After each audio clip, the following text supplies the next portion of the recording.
Amjad Hussain Farabi, correspondent, Asian TV. উনি আমাদের এই বাংলাদেশ পুস্তক প্রকাশক ও বিক্রেতা সমিতির এই কান্ট্রিকাল লগ্নের যতগুলো গুরুত্বপূর্ণ রিপোর্ট এবং সবগুলো উনি করেছেন এবং আমরা ওনাকে সামনের দিকে পাবো। ধন্যবাদ। বাপুস কর্তৃক আজকের এই আয়োজিত সকল জেলার সদস্যকে আমার পক্ষ থেকে আসসালামু আলাইকুম। আমি আমার পরিচয় দিচ্ছি। আমার নাম ফারাবি, আমি এশিয়ান টেলিভিশনের একজন রিপোর্টার।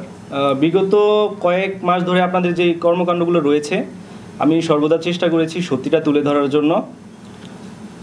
আজকে আমরা জানি যে 5ই আগস্টের পর থেকে এই শিক্ষার্থীদের মাধ্যমে আমরা কথা বলার অধিকার ফিরে পেয়েছি।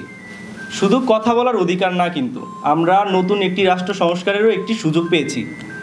তো আপনারা সবাই আমার মুরব্বী, আমার থেকে বয়স অনেক বড়, আমি কিছু কথা বলি, যদি ভুল হয়ে যায় তাহলে ক্ষমা দৃষ্টিতে দেখবেন।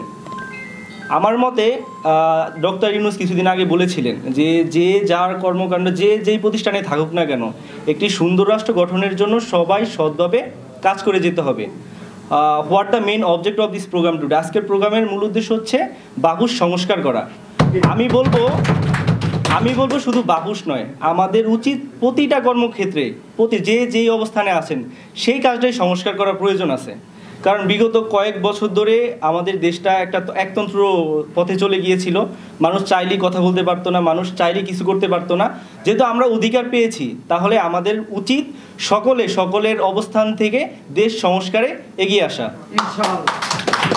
আমি বলবো, যেমন আমি এখন বর্তমান বাংলা বাপুসের যে নিউজগুলো আছে সত্যতা রয়েছে বলে আমি প্রকাশ করি।